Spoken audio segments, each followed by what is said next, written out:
Today, we're going to begin with something that is literally one of the things that people take for granted.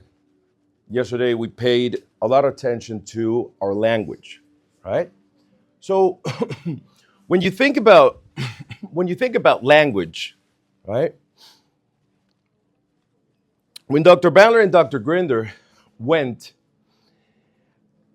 to Arizona and they started studying, obviously modeling later on Milton H. Erickson, they understood by watching him because when they were filming him, they had three cameras. They had one camera only for the patient. They had one camera only for him. And remember that he had polio twice. So his legs were fucked up. And his right hand, he had to move it like with the left. So the concept that he created the hand check interrupt is false. Dr. Bandler gave credit to him about that induction. And when they started to see the camera that was filming him, the other camera that was filming the patient, and the third camera that was filming both of them, they noticed that he used language in a very particular way. And when I say particular, I mean extremely elegant. Because in order for you to understand language, you have to do unconsciously a transderivational search for every word in which you have created an association in the word or in the language that you're speaking. So if I say, you remember this one. Yesterday, I came to my house and the back door was open, that we have a lake, and I saw Ivar, my 2-year-old, watching TV with a crocodile. So in order for you to understand that phrase and laugh, your unconscious mind, which is the machine that processes language while you're listening to it, had to search for every word and construct the meaning. And that is something that Milton H. Erickson understood 100%. So the mind that processes language when you're listening to it is an unconscious mind. So think about it. How many words do you know? And how many words of how many languages do you know? And do you think you have them consciously here? Just like you have conscious awareness right before I say this of your ass on the chair? Oh, now you're aware. Oh yeah, I have an ass. Right? So the beautiful thing about what we do in NLP and hypnosis is that we really, really, really work in understanding and teaching the unconscious mind. So when people go to learn another language in formal education, they go to lingo, they go to Berlitz, they go to, give me another one, Rouge, Babel, right? They pretend to learn a second language using a different strategy as you all learned your first language. Think about it. When I said, yesterday I arrived home, the back door was open, and I saw Ivar watching TV with a crocodile. What did you see? In order for you to understand what I said, you saw what? I saw your house. Yes. Your son Yes. watching TV with a crocodile. Yes. Back door open. Exactly. So how wide was the back door? How big was the crocodile? That is for you to interpret, right? But you didn't see a cow. No, actually, now you're seeing a cow. And you saw Ivar, whatever concept you have of Ivar, right? But if I tell you, actually, the crocodile was pink. It was a stuffed animal, pink crocodile. Now you're changing it. Why? Because language works like that. You had to change now pink, crocodile, and then stuffed animal. This sounds very stupid and vague, but this is the base of how we communicate regularly. And when you don't pay attention to the way that you communicate, because your intention has no understanding of how the machine that processes language has, then you're working against yourself. So we're going to do something very cool. I'm going to say a word, and you're going to describe some modalities that you see in your mind or hear. All right? I'm going to say dog. Big red dog. Like a setter? Oh, Marmaduke. A puppy. Which kind? Australian Shepherd. Brown German Shepherd. Brown German Shepherd. San Bernard.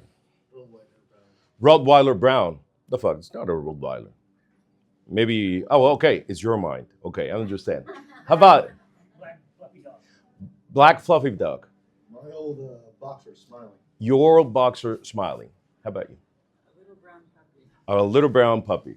Snoopy. Snoopy, which is good. I like it. I remember somebody said my ex, which makes sense. Is there a map, right? Is there a map? Is there a map? So if I say now, dog, right, you have the same image. Okay? Of your five representational systems, you're only using which one? Or did you have another?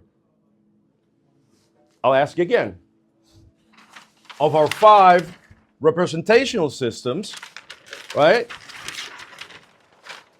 which were involved, how many were involved when I said dog? Only visual?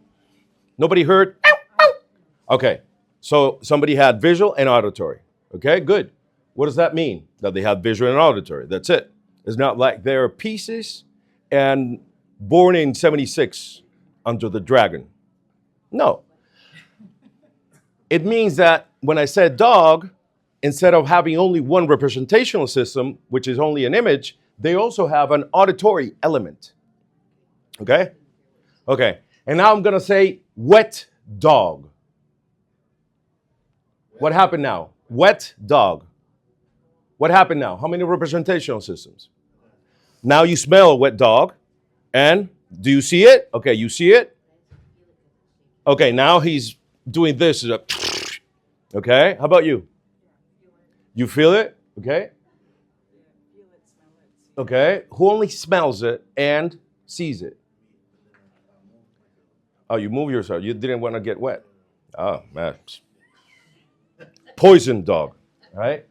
So this is how language works, right? This is how language works.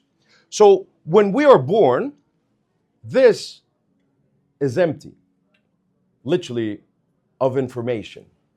And you see somebody, and then you see something here, and then you see somebody, and then you drink from here or from the bottle, but usually it's the same woman. And then, depending where you are, they say, mama, mom, mother. And you see that person, you listen to that, and you begin literally to associate the sound with that face or with that smell. And then you say, mom. And then papa. And then this is called that tit. In Spanish, is teta, but it's not as, it doesn't sound as bad. So it's normal to say, oh, in Spanish, the kid wants teta. So kids usually say mamá, teta. So he has an association of that sound, teta, that figure, and he understands that. He drinks. This is how we build our first language. And then you say door. And then you say poo-poo. So now they need to change you. And eventually, when you're older, you say poo-poo again. And they need to change you again, right? So if this is the way in which we learned our first language, I'm going to show you something, again, that formal education has not caught up with the work of Dr. Bandler.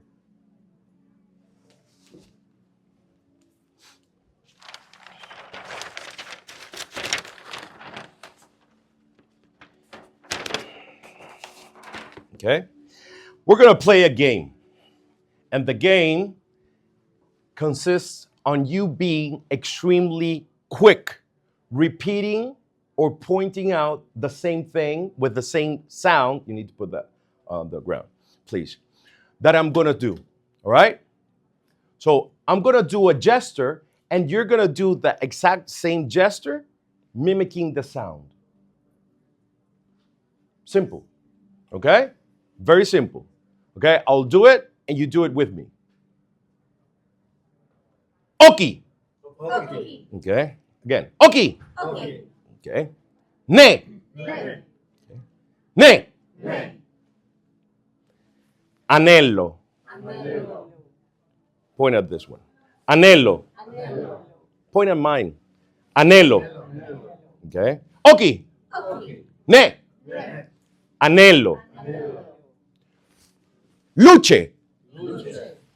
Luce. Luce. Oki. Okay. Anello. Anello. Ne. Ne. Rosa. Rosa. Rosa. Rosa. Oki. Okay. Ne. Ne. Luce. Luce. Anello. Anello. Rosa. Rosa. Okay, good. So the other day, I was driving with the window open, and something went into my oki. So I was like, oh, I had to pull over. And after that, I sneezed, and through my neck, it came out a little bit of blood. So then when I was changing, I was like, where the fuck is my anello? And then I found that it was in my pocket. And then when I was leaving the house, my wife told me, hey, turn off la luce before you go out. And I really like the Rosa Panther. Good. So what did you see in your mind? When I was driving, something went into my oki. What did you see? No, you didn't see my eye. You see an oki. And then my ne was bleeding a little bit. Actually, it happened this morning. And I was searching for my anello, and I had it on my pocket. And my wife told me, hey, before you go out, turn off la luce. And I also like rosa roses. So if I say right now, if I say, how do you call this in English? Good. Is it automatic? Luce. How do you call this in English? Light, right? Yeah. Yeah, but it's light, right? We can agree? Light? Okay. So if I tell you, because you're going to be in Italian classes, and I tell you, hey, guys, light in Italian is luce. What does your unconscious mind think about this? Is it true? No. Think about it. If I say pink is rosa,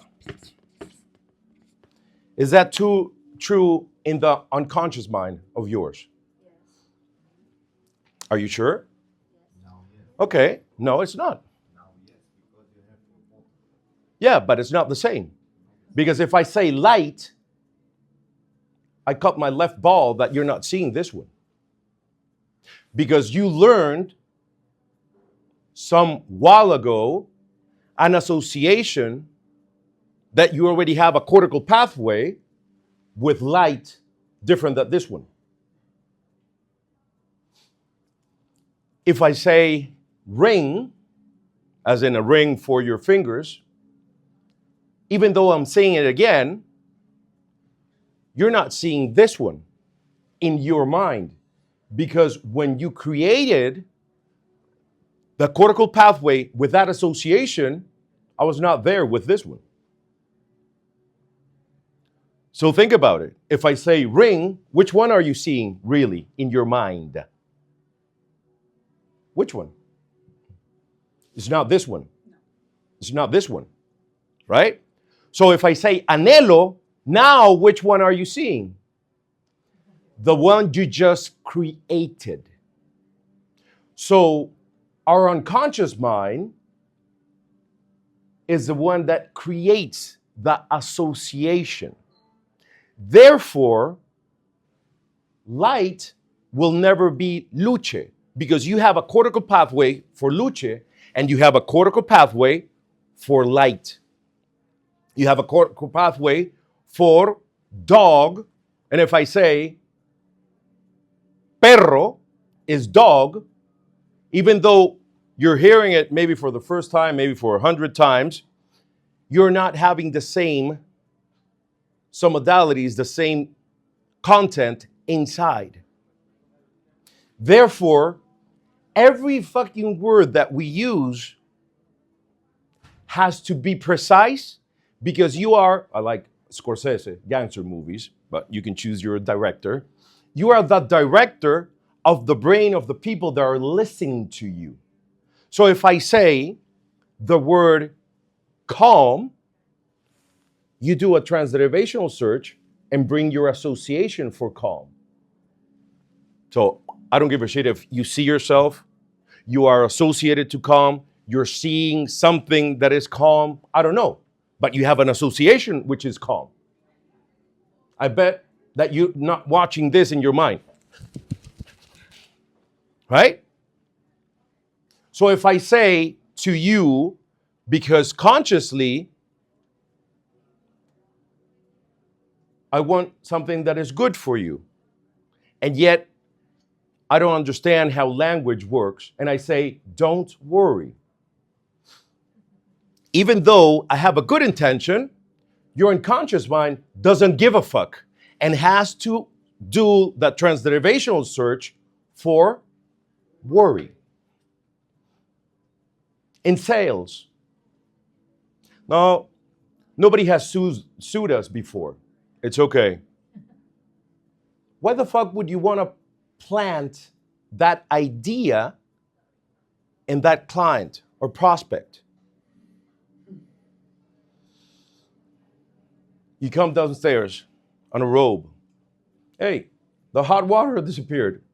What happened? You're in the lobby. Oh, sir, don't worry. They won't take too much. I'm going to call the janitor and he'll solve it eventually. I want you to pay attention to what you are literally now are more aware of. What am I doing with my language? So when we speak, we should, in our mind, have a very clear idea of what is it that we want to put inside of the person that is talking with us. So if I say, for example, let's imagine, allow me. No, give it.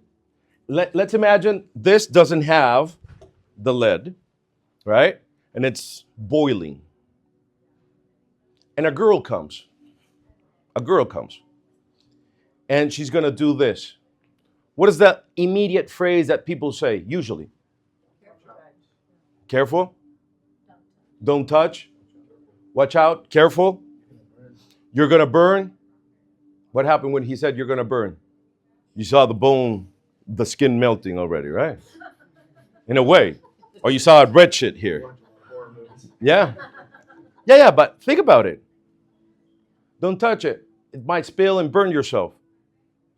So, literally, like John Laval says, the president of the society, you have a kid in the chair, right? And you put the bottle, you call it the bottle, right? You put the bottle and you say, don't spill the milk. What did you put in the mind of that person, little person? And when he does this and he smiles, what did he do? He accomplished a goal. He says it very clearly, John. In order for you to have a goal, you have to have an idea here, and then you materialize it or you manifest it. Exactly. So if you say you're going to burn yourself, literally, that is what you're putting in their brain. And therefore, it's too late. Right? So who can give me an example using language in a way that you are the director of that kid's brain and put whatever images with sounds, whatever that you actually want them to do? Stop. Good. Stay away. This is when you get creative. Put both of your hands on your ass. Did it work? It worked, right? Sit down. What other stuff? Give me another one. Freeze. Good. So don't leave the door open because the flies are going to come in the house.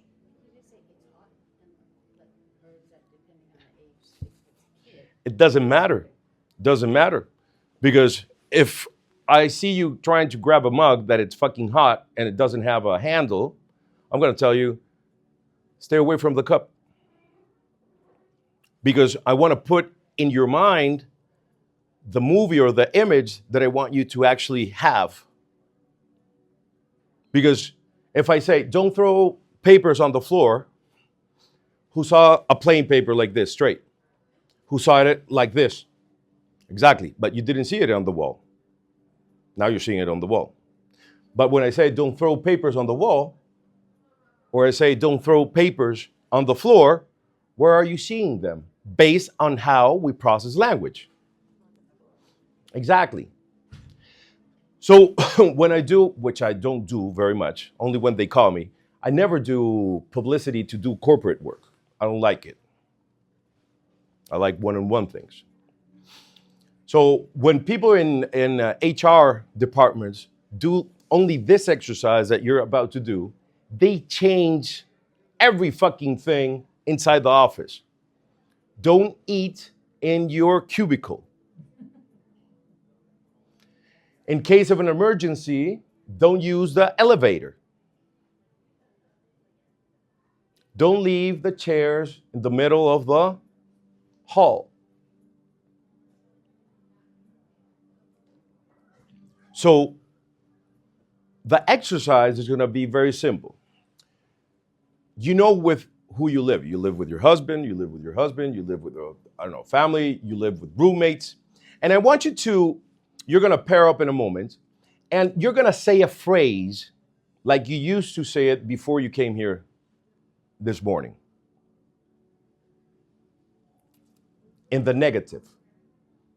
So I'll tell the kids, hey, Sabrina, after you eat, don't leave the dishes on the table. Right? So I'm going to say that phrase, and Kita has to change it in a way that it actually has the meaning that technically you want them to engage in that behavior. Does it make sense? So how would it go? After you eat, put your dishes in the dishwasher. After you eat, put the dishes in the dishwasher. All right? I'll do another one. Betali, don't forget, don't forget to tell the kids to do their exercise at 5 o'clock. Please remind please remind the children to work out at 5. All right? Don't drink directly from the milk bottle. Please pour the milk in a glass and drink it. Okay, so this is what we're gonna do. We're gonna pair up just like you are. 1, 2, 1, 2. You have to work with him. You work with him. You work with Poliana, and you can move the chairs. And you're gonna work first on scenarios at work, at house, because remember, this is a skill. When we go in how we create the desired state, we say that the desired state has to be stated in the positive.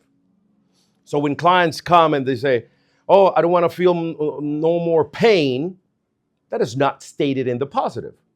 So your brain has to say, the fuck is this? So tell me what is actually what you want. And eventually, with their own words, they want to say, I want to be healthy, I want to be revitalized, I want to be full of energy, whatever. Okay? So we're going to do, right? Well, Soren's going to put some music. While the music is on, okay? Let's put some Led Zeppelin. It's good, Saturday. There's no relationship, but sound smart. So we're going to pair up, like I said, and you're going to do one phrase, and your partner has to rearrange it so it's stated in the positive. All right? House, supermarket, everywhere. Why? Because this is a skill. John Laval says all the time, how the fuck do people say that they do not practice NLP because they don't have clients? Do you need a client to speak in this way? Every fucking person that understands what you're talking about or understands the language that you're talking about, you can use this skill. What's the fucking excuse? Okay? So let's pair up and 1 and 1, 1 and 1, 1 and 1. Okay? Come on. All right. Guten Morgen. How you doing? Yes. Any questions?